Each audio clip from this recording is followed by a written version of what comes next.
I was an abusive mother. I was a horrible, horrible mother. And my kid had some major issues because of it.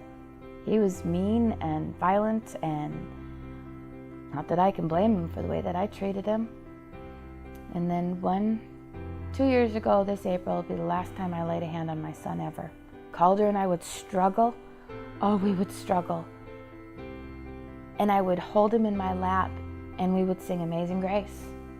I would cry and sing while he was sitting on my lap. I promised him that I would stay single for at least a year. And I did. Not by my own hand, but by the Lord's own hand. A year into it, I met my husband at church.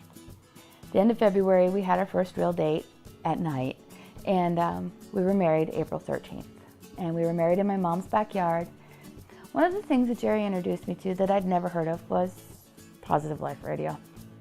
I didn't know there was such thing as Christian music. I thought it was all How Great Thou Art and, some of my favorite hymnals from when I was really young, but I didn't know what Christian music was.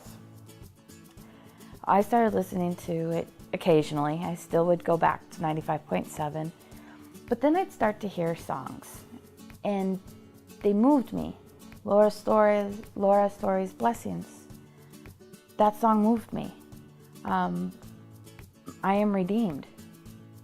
Whoa, I Am Redeemed is my favorite song of all. There's nothing like that song. It touches me. Or when Jerry and I would have an argument, and on the radio would come forgiveness.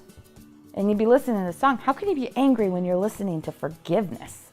You can, but you can't really. And, my kids, I got a new son when Jerry and I got married. And he's going to be 11 in just a couple of days. And he's here all the time now, almost all the time. And when the kids get up for breakfast in the morning, I turn on the radio at 6:45, and we listen to you, and we listen to the music. And my kids wake up every morning listening to Positive Life Radio. Every night they go to bed listening to Positive Life Radio. Positive Life Radio is never off in my house. I listen to it when I go to pick up the kids at school, and it's Elizabeth Nelson every day at 2:25. I go early so I can actually listen to her talk about her little positive, uplifting story or little ditty every day at the same time. My radio is always on.